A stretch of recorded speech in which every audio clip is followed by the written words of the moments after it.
All right, welcome back to the deep dive. You know how this works, right? You hit us up with stuff you're curious about, and we dive deep and see what we can uncover. Exactly. And today's dive is a really intriguing one. We've got two seemingly separate things, but the connections, well, they just jump out at you. On the one hand, we've got a whole stack of material on the history of Estonia. Fascinating history, too. Absolutely, centuries of it.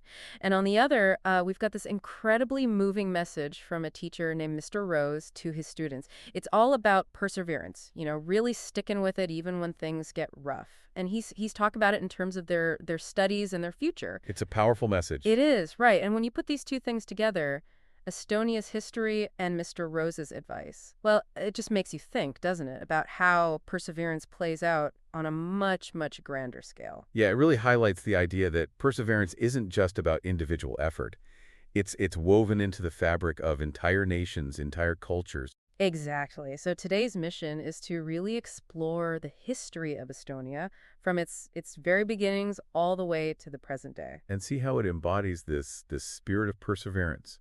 It's about understanding how this nation, this relatively small nation, managed to not only survive some truly incredibly difficult times, but ultimately thrive. Right. And I think maybe a good way to approach this for our listeners is to think of it like this. Imagine Estonia's history as being, well, kind of like your high school career. You've got all these different subjects coming at you, some you like, some you don't. Demanding teachers, maybe you feel overwhelmed by what's expected of you. You've got your friends, your rivals, your own personal goals. It's a lot to juggle. And just like in high school, there are those moments where you have to dig deep, find that inner strength to keep going. Right, to keep pushing forward even when you want to just give up. So let's rewind the clock way back to ancient and medieval Estonia. What was the scene like back then? Well, we're talking way back. Archaeological evidence suggests settlements in the region dating back to 9000 BCE. That's almost unfathomable, isn't it? And over time, the ancestors of modern Estonians, the Finno-Ugric tribes, established themselves there. But here's the thing. There wasn't a unified Estonian state back then. It was more like a collection of smaller, independent entities. Okay, so not like a single unified classroom, but more like different groups, different clubs even, maybe even some rivalry between them. Yeah, you could say that, each with their own priorities, their own ways of doing things. And then, just as a student might encounter, external pressures and influences, in the early 13th century, you had the arrival of German and Danish crusaders. Oh, wow. So this is where things start to get complicated. Definitely, this marked the beginning of the Northern Crusades in the region, and it essentially brought Estonia into medieval Europe. Of course, not necessarily in a way that the Estonians would have chosen. I guess that's kind of like, those moments when external expectations, maybe from parents or society, really start to weigh on you. Hmm. Like you're figuring out who you are, what you want to do, and suddenly, boom, there are all these expectations you have to deal with. Exactly. And for Estonia, this external pressure also brought cultural suppression. The German-speaking elites, they took control of many aspects of life: trade, governance, land ownership, even religion. And that must have been really tough. It was the beginning of a long period where Estonian culture and identity were challenged, even suppressed. So you've got this lack of internal unity to begin with, and then these powerful outside forces come in and shake things up. And I guess from there we move into centuries under the rule of various empires, right? That's right, we're talking about the Livonian Confederation, the Swedish Empire, and then, of course, the Russian Empire. So for Estonia, this must have been a period of some pretty significant setbacks. I mean, centuries under foreign rule. It was a long and difficult period, no doubt. Under the Livonian Confederation, which was, heavily influenced by German elites, the Estonian peasantry was subjected to serfdom for centuries. Imagine that. Generations upon generations bound to the land with very little control over their own lives. It's like being stuck in a system that feels rigged against you. No matter how hard you try, you just can't seem to get ahead. Right. And then just when things seem to have settled into this kind of difficult but predictable pattern, you have the Livonian War in the 16th century. It was a huge regional conflict, and it completely upended the existing power structure. And I guess that's a little like those unexpected curveballs life throws at you, right? Something that completely changes your plans and you just have to adapt. Exactly. After the Livonian War, control of Estonia shifted to Sweden. And then later, after the Great Northern War in the early 18th century, it went to the Russian Empire. These were massive shifts in power. And for the people living in Estonia, well, it meant constant upheaval and uncertainty. But hold on, our sources mention something called the good old Swedish times. Yeah, that's interesting, isn't it? Even though it was still a period of foreign rule, Swedish governance did bring some positive changes. Really? Yeah, There was a greater emphasis on education, for example. Schools were established, even the University of Tartu was founded during this period.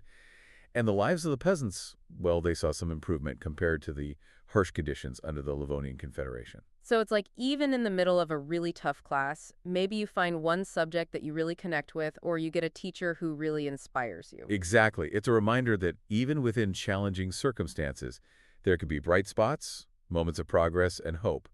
But then, of course, came Russian rule, which brought with it a pretty intense period of Russification in the 19th century. And that couldn't have been easy.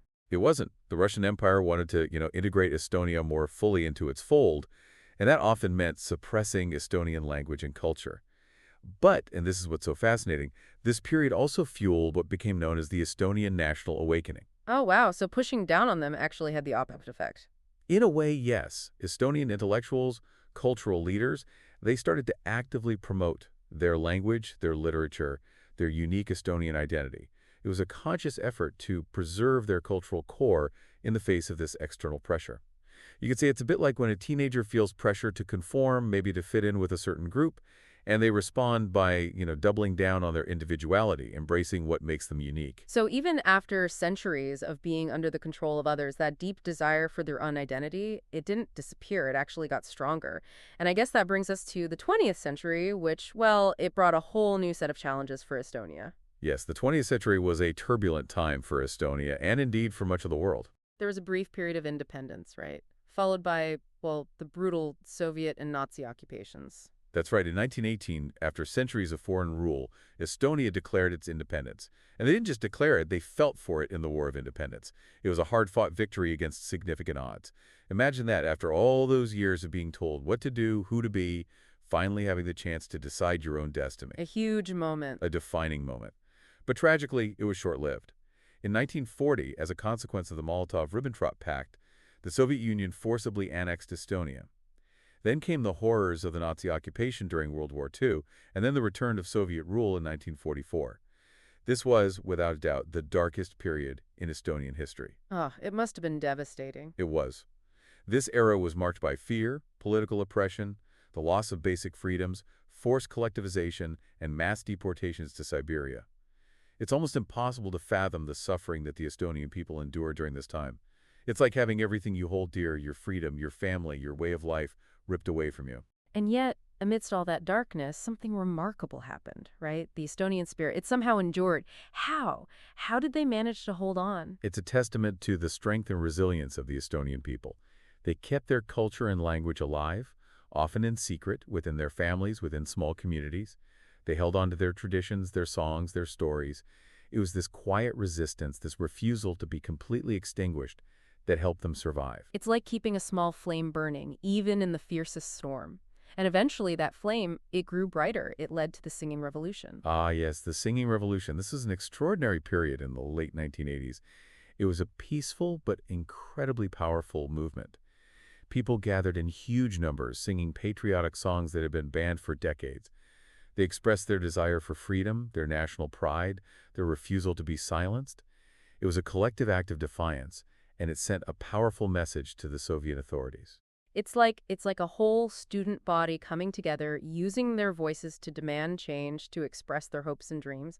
And it worked, didn't it? It led to the restoration of Estonian independence. It did. On August 20th, 1991, Estonia officially regained its independence. It was a victory that many thought impossible, a testament to the power of peaceful resistance, of unity, of unwavering hope. And it brings us back to that core message from Mr. Rose, the idea that no matter how long you've struggled, no matter how dark things seem, there's always the possibility of rising again. It's such an inspiring story. And what's even more amazing is what Estonia has accomplished since then. I mean, they've become a leader in technology, a model for digital innovation. Absolutely. It's like they took all that hardship, all those lessons learned, and channeled them into building a new future. They embraced technology, built a thriving economy, and created a society that's, well, frankly, it's pretty amazing.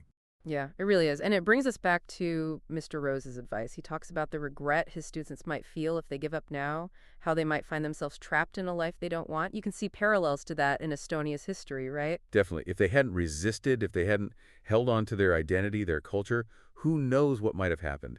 Estonia might have become just another forgotten corner of the Soviet Empire. But they didn't let that happen. They fought for their future, and they won. And Mr. Rose also says, and this is so important, laziness now will make your life a nightmare later. And you can see how that applies to nations as well as individuals. A lack of resilience, a failure to stand up for what you believe in, well, those things can have long-lasting consequences. But Estonia showed that it's never too late to turn things around. They showed that perseverance, even in the face of overwhelming odds, can ultimately lead to triumph. So I think what we see here in the history of Estonia is a powerful, almost epic example of perseverance. It's a story that spans centuries, from ancient struggles for identity to the horrors of occupation to this incredible rebirth and transformation. It's a story that has lessons for all of us, no matter what challenges we're facing in our own lives. It reminds us that perseverance is not just about gritting your teeth and bearing it. It's about holding onto your dreams, your values, your belief in a better future. It's about finding the strength to keep going, even when it feels like everything is against you. It's about writing your own story, even when it feels like the pen is out of ink. And maybe, just maybe, it's about finding ways to turn those struggles, those setbacks, into something positive, something that can fuel your own personal growth, and who knows, maybe even inspire others along the way. So, as we wrap up this deep dive, I want to leave you with this thought. What chains of oppression, what obstacles, what challenges are you facing right now? If Estonia, after all they went through, could break free and build such an incredible future, what's stopping you from doing the same? What's stopping you from overcoming your challenges and creating your own digital society of personal fulfillment? Don't let those challenges define you. Use them as fuel, as motivation to push yourself further, to become the best version of yourself. Because within each of us lies the potential for extraordinary resilience, for remarkable transformation. All it takes is the courage to persevere. All right, that's it for this deep dive. Thanks for listening. And remember, keep exploring, keep questioning, keep diving deep. We'll see you next time.